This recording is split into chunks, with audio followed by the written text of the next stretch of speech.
We discuss forthcoming AMC news, rising profits, a rise in calls, and more in today's video. We're starting with this. Cinemark achieved 30.89 in April. Cinemark traded at 28.69 on April 30th. Don't worry, it's not just AMC.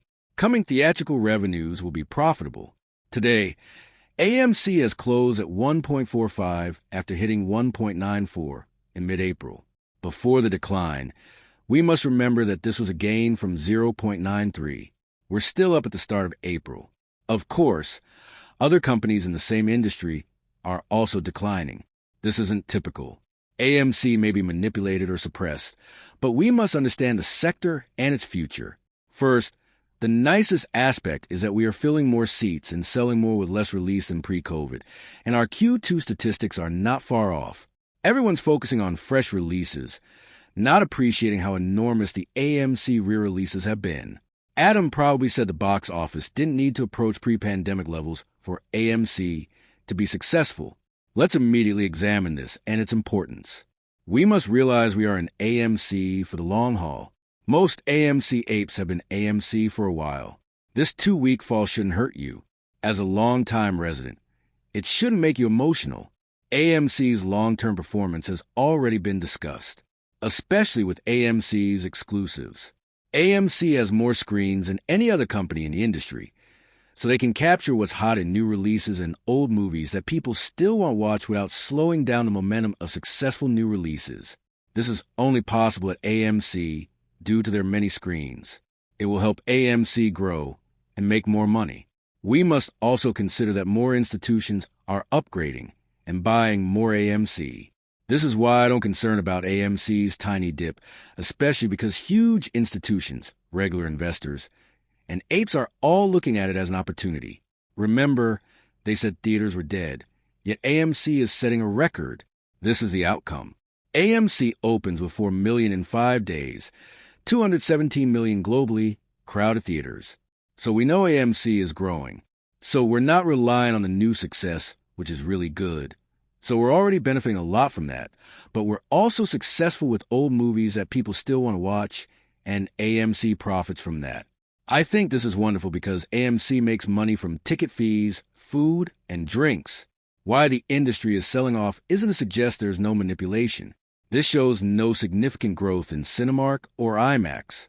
They're up 0.48% and 0.93%, but AMC's down 4.17%. Indeed, there's been some selling. The industry is used to this, but as I've indicated, manipulation and censorship are still going on. This is ludicrous, but also illustrates how undervalued we are. Therefore, more people desire to acquire AMC. The major reason AMC is down 4.1% and Cinemark is green with only up 0.48% is this. They desire institutional ownership of AMC.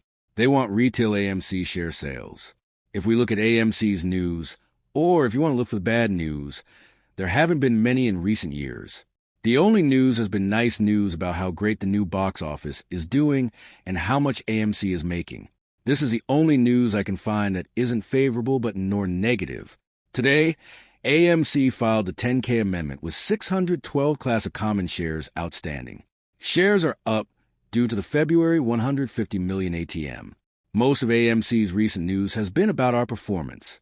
We previously knew there would be a share rise. Therefore, this is negative.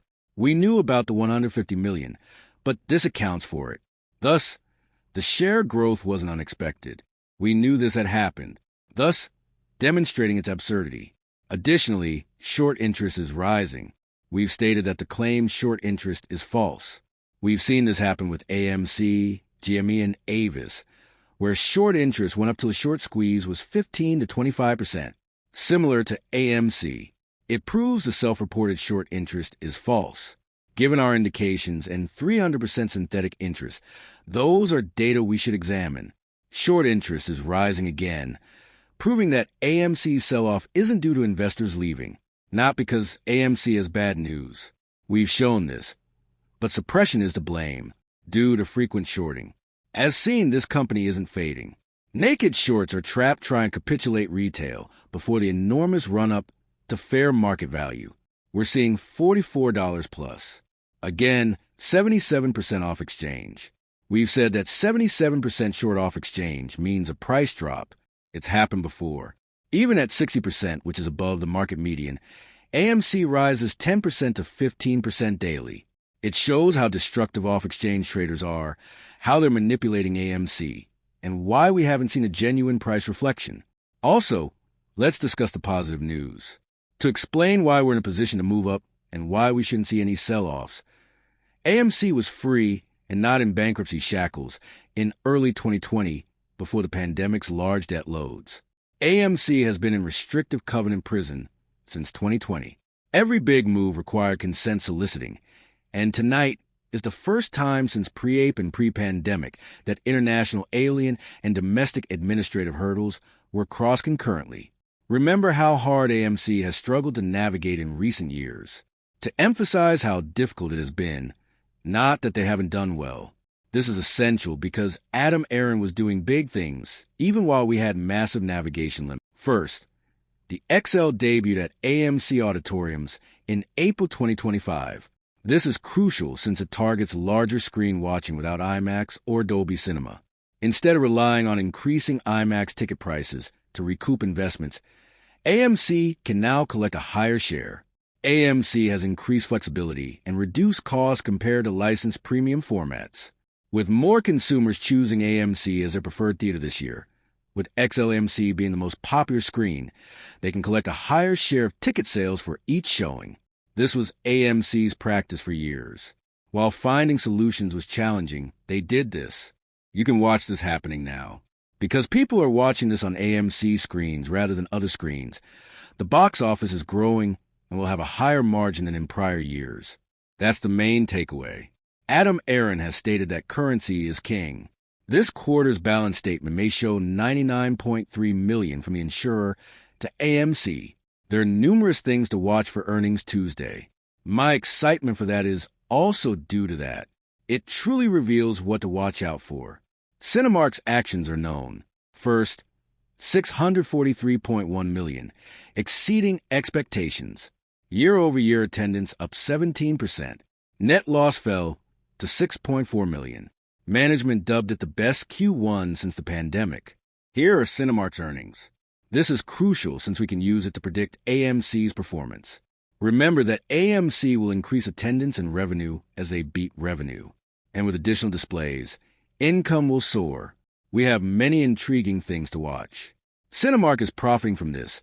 Therefore, Q and AMC will do well. You can see how they were affected, but it still talks about AMC's discount. As for the technicals, AMC as a support has had a healthy retreat from the climb up, and movie after movie keeps outperforming debt payback years, so the market would see a convincing large volume recovery, price and order flow controlled. It appears they want to hold back volume to keep lowering it. As mentioned, AMC has only given us good news. From price movement and technical analysis, you can discern their strategy. You may notice manipulation. However, people keep buying. What are millions of regular investors buying daily if AMC shares have been sold out for years? It's certainly not changing the price as supply and demand should. We know there are billions of synthetics because we keep buying and prices keep increasing. However, this is crucial since more synthetics sold means a higher squeeze price. Unfortunately, this chart shows the association between Adam Aron shouting to the moon and price movement. The price change in 2021 compared to 2026. It hasn't followed the same path, but there may be a broader goal. It's sad, but it's not the end. For GME, the borrow fee is only 0.37, but they're trying to say that stocks are fine, when clearly that's not the case because when you look at ETFs that include GME, like GMU and XRT, the shares are constantly being borrowed, and there are no shares available. People talk about a GameStop reporting error and how investors are tripling their investment, yet Wall Street reports it as a full sale.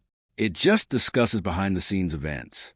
Another important thing is June 30th dollar strike calls. We're seeing many individuals purchasing in. GME broke $26 today as net call premium topped $3 million. This is about how people see it. Roaring Kitty's reappearance may be a